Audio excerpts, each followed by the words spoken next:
ভারতের সাম্প্রতিক ইতিহাসে এক ব্যতিক্রমী নির্বাচন দেখল বিশ্ববাসী, যেখানে জয় পেয়েও বিজেপি যেন পরাজিত, আর হেরে গিয়েও বিরোধী দল কংগ্রেস করছে উল্লাস। আনুষ্ঠানিক ফলাফল অনুযায়ী একক দল হিসেবে নরেন্দ্র মোদীর বিজেপি পেয়েছে 240টি আসন, যার অর্থ তারা একক সংখ্যাগরিষ্ঠতা পায়নি। ভারতের সংবিধান অনুযায়ী সংখ্যাগরিষ্ঠতা পেতে হলে লোকসভার 543টি আসনের মধ্যে একা 272টি আসনে জয় পেতে হবে। আগের দুই নির্বাচনে এই ম্যাজিক ফিগার স্পর্শ করলেও এবার তা করতে পারেনি বিজেপি। এ কারণে সরকার গঠনে তাদের এবার জোটের শরিক দলগুলোর উপর নির্ভর করতে হবে। আর এই বিষয়টির সুবিধা নেওয়ার ইঙ্গিত দিয়েছে কংগ্রেস। নির্বাচনে দ্বিতীয় সর্বোচ্চ 99টি আসন পেয়েছে দলটি, আর কংগ্রেসের নেতৃত্বাধীন জোট ইন্ডিয়া পেয়েছে 233টি আসন। যেহেতু কোনো দলই একক সংখ্যাগরিষ্ঠতা পায়নি, তাই এবার সরকার গঠনে গুরুত্বপূর্ণ ফ্যাক্টর হয়ে উঠেছে জোটের শরিক দলগুলো। আর দুই জোটের মধ্যে ব্যবধান খুবই কম থাকায় এই সম্ভাবনা আরও প্রবল হয়ে উঠেছে। সরকার গঠনের লক্ষ্যে এরই মধ্যে দৌড়ঝাঁপ শুরু করেছে কংগ্রেসের শীর্ষস্থানীয় নেতারা।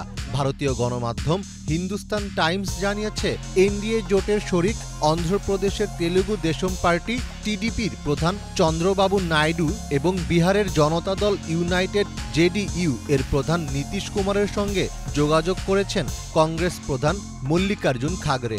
এছাড়া ওডিশার নবীন পাটনায়কের বিজু জনতা দল এবং বিহারের লোক জনশক্তি পার্টির সঙ্গেও কথা হয়েছে তার।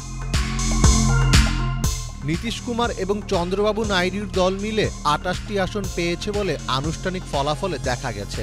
যদি এই দুজন বিজেপির সঙ্গ ত্যাগ করে এবং ইন্ডিয়ার সঙ্গে যোগ দেয়, তাহলে কংগ্রেসের নেতৃত্বাধীন এই জোটের আসন সংখ্যা দাঁড়াবে 260-এ।